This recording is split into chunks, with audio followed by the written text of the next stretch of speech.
이 복음은 하나님이 선지자들을 통하여 그의 아들에 관하여 성경에 미리 약속하신 것이라. 그의 아들에 관하여 말하면 육신으로는 다윗의 혈통에서 나셨고 성결의 영으로는 죽은 자들 가운데서 부활하사 능력으로 하나님의 아들로 선포되셨으니 곧 우리 주 예수 그리스도시라. 그로 말미암아 우리가 은혜와 사도의 직분을 받아 그의 모든 이방인 중에서 믿어 순종하게 하나니 너희도 그들 중에서 예수 그리스도의 것으로 부르심을 받은 자니라. 로마에서 하나님의 사랑하심을 받고 성도로 부르심을 받은 모든 자에게 하나님 우리 아버지와 주 예수 그리스도로부터 은혜와 평강이 있기를 원하노라. 아멘. 자신이 원해서 작은 자가 되고 자신이 원해서 그리스도 예수의 종, 새 한 마리 가치도 안 되는 둘로서 종이 되는 사람은 없어요. 고난을, 나 예수님 위해서 고난을 받을래, 자처해서 고난을 받는 사람도 없고 자처해서 고난을 받을 필요도 없습니다. 그런데 하나님이 내 안에 들어오셔요. 내 중심에 밀고 들어오시는 거예요. 첫 번째 일어나는 것은 내 죄를 보게 됩니다. 그래서 베드로와 같이 주님 나는 죄인입니다 고백하게 되죠. 영원히 멸망할 수밖에 없고 저주스러운 살 수밖에 없는 나 같은 죄인을 위해서 우리 예수님이 십자가에서 대신 죽으신 그 사랑, 그 은혜를 경험하게 되면 나에 대한 소개가 달라지는 것입니다. 나는 거듭난 그리스도인입니다. 나는 하나님의 자녀입니다. 할렐루야. 신앙생활을 하면서 이런 말씀을 드리면 고민하시는 분들이 있어요. 목사님, 저는 되는 것도 같고 안 되는 것도 같아요. 이게 뭔 얘기예요? 하나님의 은혜로 구원받은 것이 너무 감사하고 예수님 때문에 작은 자,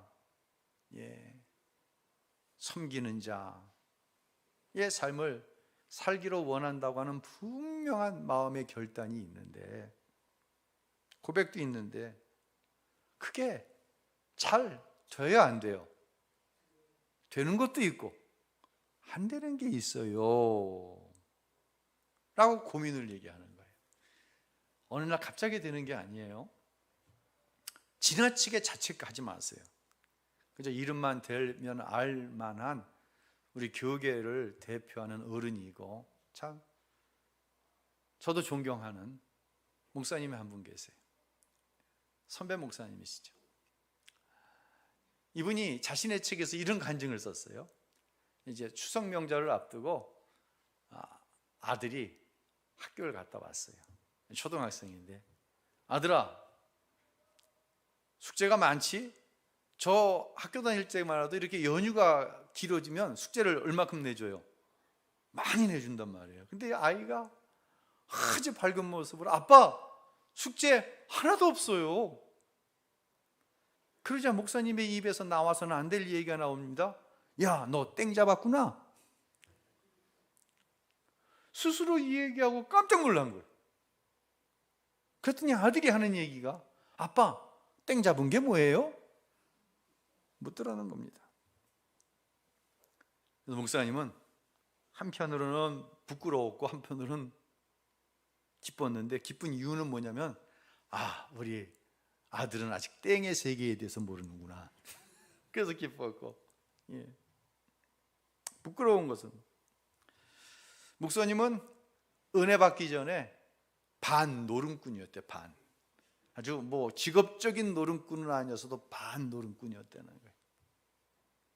화투장이 왔다 갔다 하는.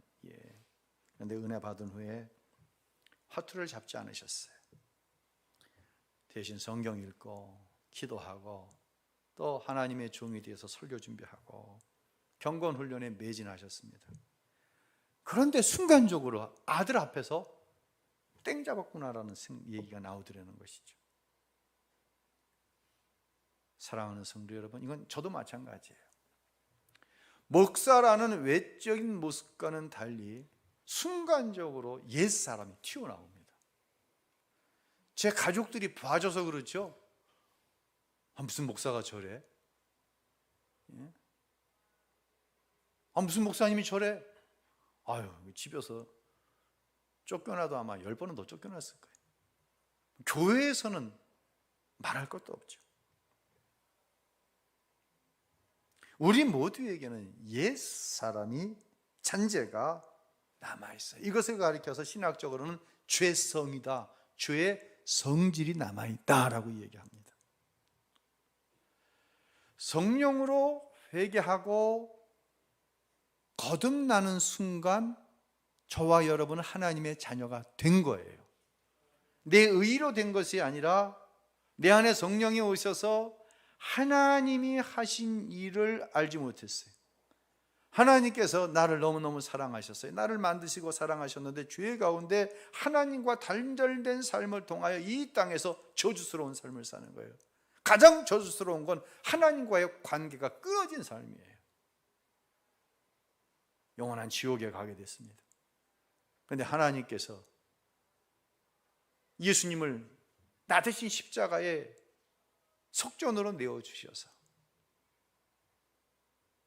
하나님의 자녀 삼아주셨습니다. 이건 순간적으로 일어나는 사실일 거예요. 회개하는 그 순간. 그러나 그 이후에 성화의 과정이 진행되어져 갑니다. 성화의 과정을 겪으면서 우리가 고백할 수밖에 없는 것은 나로서는 안 됩니다. 하나님이 도와주셔야 합니다. 나는 죽고 내 안에 그리스도께서 사셔야 합니다. 그래야 목사 노릇도 하고요. 그래야 성도로서 내가 마음에 먹은 대로 나는 작은 자 섬기는 자로 살겠습니다를 이루어 가시는 이는 내 열심이 아니라 내 안에 계시는 우리 예수님이십니다. 할렐루야. 너무 염려하지 마세요. 너무 자책하지 마세요. 그렇다고 해서 나는 할 일이 없네 하나님, 이것도 아니죠. 지속적이고 반복적인 영성 훈련이 필요한 이유가 여기에 있는 거예요. 세일의 영성 회복 사경회가 3분의 1이 지나갔습니다. 이 사경회는 먼저 여러분이 아닌 담임 목사인 저를 위한 사경회입니다. 저 역시 기도와 말씀으로 인한 영성 훈련이 지속되어지지 않으면 옛사람으로 돌아갈 수밖에 없는 연약한 존재라는 사실을 나 자신이 너무나 잘 알고 있기 때문에 나 자신을 위해서, 목사인 내가 이런데 여러분은 얼마나 더 갈급하고 사모하실까. 그래서 짧지 않은 3주간의 영성 회복 사경회를 진행하고 있습니다. 이번 영성 회복 사경회를 통해 옛사람은 철저하게 십자가에 못 박고 하나님의 자녀로서의 권세를 마음껏 누리며 살아가는 모든 우리 우신교회 성도들이 되시기를 예수님의 이름으로 축원합니다.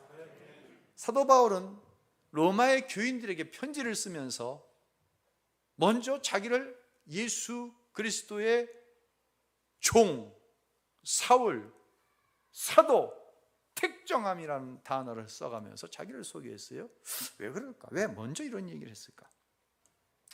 이 유대인들뿐만 아니라 로마에 있는 그리스도인들도 사도 바울이 옛날 어떤 사람이었던가를 잘 알고 있었어요.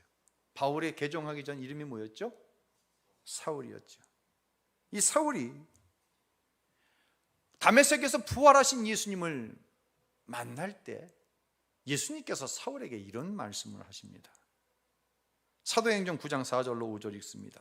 시작. 사울아 사울아 내가 어찌하여 나를 박해하느냐 하시거늘 대답하되 주여 누구시니까 이르시되 나는 내가 박해하는 예수라. 예수님이 기억하고 있는 사울은 어떤 존재예요? 예수님을 박해하는 일에 앞장서는 그런 인사였습니다. 그런 인물이 로마 교회에 자기가 박해하던 예수를 전하고 있는 거예요. 로마 교인들이 의아해할 수밖에 없어요. 그래서 바울은 먼저 박해자가 아닌 예수의 종인 생명을 내어 걸고 자기가 받은 복음을 증거하는 사도로서의, 또 자기가 세도된 것은 자기의 의지나 종교적인 열심이 아니었고 예수님께서 자기를 하나님 안으로 밀쳐 집어넣어 가지고 택정함을 입은 그리스도의 사도가 되었음을 소개하고 있었던 것입니다. 사랑하는 성도 여러분, 먼저 은혜 받기 전에 나의 모습과 은혜 받은 후에 나의 속사람이 달라져야 됩니다. 그건 달라질 수밖에 없는 거예요. 여러분이 아무런 자기 자신에 대해서 불만족스럽게 생각할지라도 여러분은 변화되고 있습니다. 여러분은 자라나고 있습니다. 할렐루야. 믿으시길 바랍니다. 예. 어떻게 달라졌어요? 이전에는 먹을 것과 마실 것과 입을 것으로 안주하는, 거기서 즐거움을 찾는, 그것이 삶의 목적이라는 삶을 살았어요. 근데 예수로 거듭난 후에는 하나님의 나라와 그의 의가 우선이에요. 예수의 사람으로 바뀌어가는 거예요. 예수로 거듭나야 합니다. 이게 첫 번째고요. 두 번째는 상대방에 대한 평가도 좀 달라져야 돼요. 자, 거듭나서 하나님의 자녀가 되었어요. 은혜 받기 전 그 사람의 모습을 자꾸만 끄집어내지 마세요. 특별히 우리 여자 성도님들, 남편의 이전 모습 자꾸만 끄집어내지 마. 아주 이 여자들은 습관적이야. 목사님 지금 누구한테 얘기하는 거예요? 굉장히 감정이 많으신 것 같은데. 이거를 무슨 장롱 서랍처럼 첫 번째 서랍에는 뭐 있고, 2007년에 뭐 한 거 있고, 두 번째 서랍엔 2005년도에 한 거 있고, 초록초록 놨다가 뭔 일 있으면 서랍 끄집어내가지고 왜 그걸 자꾸만 써먹어? 옛 것은 지나갔으니 보라 새 것이 되었도다. 할렐루야. 하나님도 용서하신 잘못을, 하나님도 잃어버리신 것을 왜 여러분은 기억하고 자꾸만 스스로를 볶냐는 얘기예요. 여자분들, 내가 이름을 대볼까 한번? 여러분 남편들이 나한테서 일렀는데다. 목사님은요? 나도 마찬가지예요. 용서하세요. 아니, 잊어버리세요. 하나님께서 죄 없다 하시는데, 하나님께서 용서하신 죄를 가지고 그 누군가를 자꾸만 판단하면 그거 죄예요, 아니에요? 다시 말씀드립니다. 하나님이 용서하셨어. 하나님이 죄 없다 하셨어. 하나님이 도말 등 뒤로 던져버리셨어. 근데 나는 기억하고 자꾸만 그 죄를 끄집어내서 누군가를 정죄해. 죄예요, 아니에요? 대답을 안 하네. 여자분들만 죄예요, 아니에요? 죄예요, 아니에요? 남자분들만 죄 아니야? 그렇지?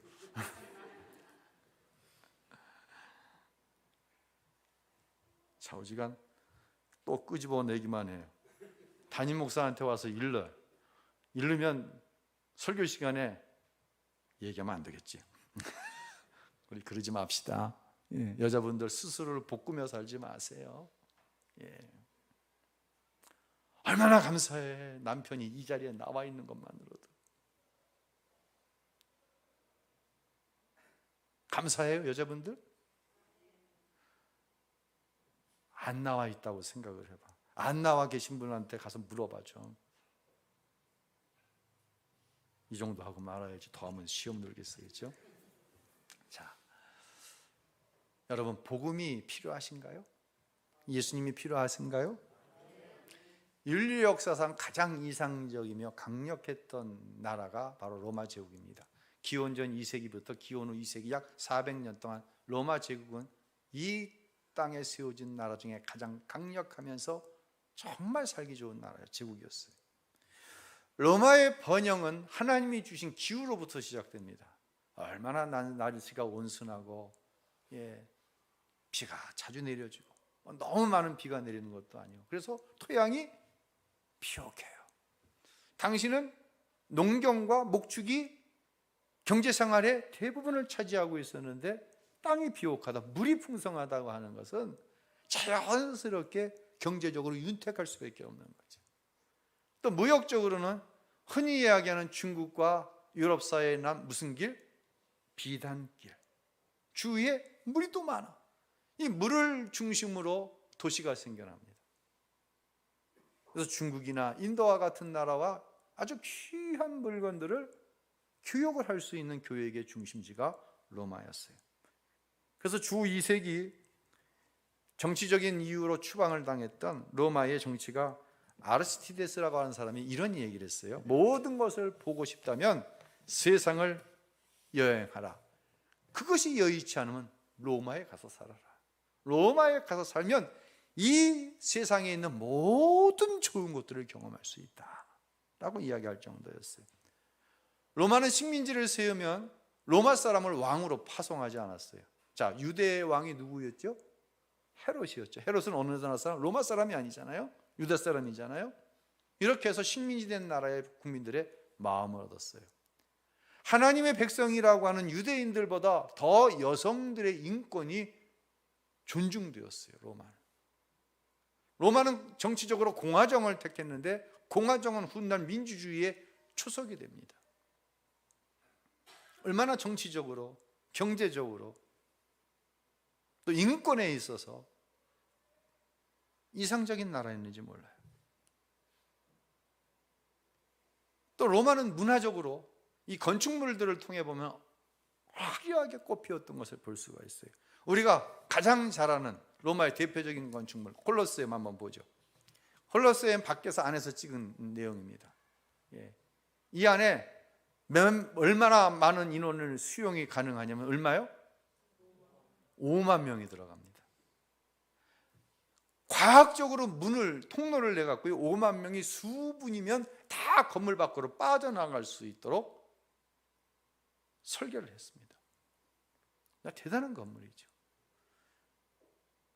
우리가 아는 대형 건물 뭐가 있을까요? 가까운데 이 고척동에 가면 돔이 있어요. 야구장이 있습니다. 한번 보세요.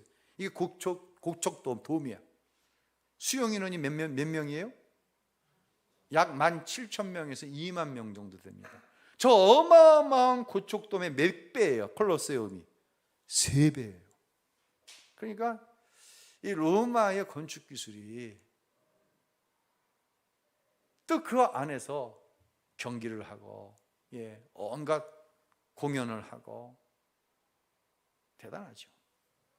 또 하나 볼까요? 이건 로마의 경기장의 극장이라고 소개되어 있는데 여기서 극장 거기서 연극을 한다든지 군대가 와서 악단이 연주를 한다든지 이런 일을 해요. 더 놀라운 것은 뭐냐면 이 극장 안에 물을 채우는 거예요. 그리고 갔다가 군함을 갖다 띄워요. 그 로마의 황제가 여기서 군함으로부터 사열을 받는 거예요. 얼마나 과학적으로 잘 만들어진 경기장인지를 이게 상상이 잘 안 되는 거예요. 옆에는 이제 로마의 중상층 이상에 살던 주택이고요. 로마 시대에도 임대주택이 있어서 6층짜리 벽돌로 지어진 임대주택. 넘어가 볼까요? 이건 판테온이라고 하는 신전인데 로마가 초창기에는 다신교였어요. 그래서 자기들이 믿는 모든 신들을 여기다 모아놓고 제사를 드리는 장소인데 저렇게 화려한 거예요. 마지막으로 로마의 군사력을 한번 봅시다. 이게 로마가 제일 왕성했던 기원 후 주후 117년 로마 제국의 지도인데요. 저 위쪽으로 큰 섬 노랗게 쓰여져 저기 영국이에요. 영국 바로 밑에 바다 건너가 프랑스 밑에가 스페인이에요. 밑으로는 길쭉한 거지 이제 원래 로마예요. 이탈리아 지금으로 말하는 옆에 토끼꼬리처럼 생긴 게 그리스, 넘어가면 시리아, 그 밑에 쪽으로 아프리카의 이집트. 그러니까 유럽, 아프리카, 아시아에 이르기까지 대제국을 이룬 거예요. 누구도 앞을 막을 수 없는 군사력을 가지고 말입니다. 이게 바로 로마 제국이었어요. 자, 이쯤에서 한번 질문을 드려보죠. 이렇게 이상적인, 이렇게 강력한, 모든 좋은 것을 다 누릴 수 있는 로마인들에게도 예수가 필요한가요? 어떻게 생각하세요? 복음이 필요하다고 생각하시나요? 사도 바울은 복음이 필요하다고 말합니다. 바울은 태어날 때부터 로마의 시민권자였어요. 그는 전 세계적인 석학인 가말리엘 문화의 수제자였습니다. 종교적으로, 율법적으로 흠이 없는 사람이었습니다. 만약 바울 사도가 로마의 시민권이 주는 혜택을 알지 못하는 상태에서 로마의 시민들에게, 야, 너희가 주는 그 로마의 시민권을 가지고서는 천국 못 간다, 이 땅에서 평강을 누리지 못한다라고 이야기하면 로마의 시민권이 뭔지도 모르는 게 이렇게 이야기할 수 있을 거예요. 바울은 로마의 교회를 향해 당신들에게도 복음이 필요하다고 얘기합니다. 그러면서 7절에 이렇게 말씀합니다. 함께 읽습니다. 하나님 우리 아버지와 주 예수 그리스도로부터 은혜와 평강이 있기를 원하노라. 그렇습니다. 바울은 로마의 시민권이 아닌 복음만이 사람을 살릴 수 있다고 선포하고 있습니다. 예수 그리스도의 십자가를 통과할 때만 하나님의 은혜를 깨닫게 되고 하나님의 자녀만이 누리는 평강을 얻을 수 있다고 세계 한복판, 세계에서 가장 이상적이고 강력한 나라의 시민인 로마 교인들을 향해 선포하고 있는 거예요. 당신들이 로마의 시민으로 누리는 세상에 속한 어떤 수요나 안정감으로도 경험할 수 없는 것이 있습니다. 즉 여러분에게도, 여러분 로마인에게도 복음이, 예수가 필요합니다라고 얘기하는 거예요. 제가 목회를 하면서 안타까움을 느낀 경험이 여러 번 있는데, 한 번은 제가 목회하던 곳에서 사무총회를 하는데 교회 한 유력한 지도자급 신자분이 발언권을 얻어서 이런 얘기를 하는 거예요. 목사님 왜 경찰 선교를 하시나요? 뭐 하려고 경찰서 선교하는데 선교비를 내보내느냐는 게 그게 뭡니까? 구체적으로 얘기하십시오. 경찰은 우리 집보다 월급이 더 많다고 알고 있습니다. 왜 그들에게 선교비를 보내서 선교해야 되나요?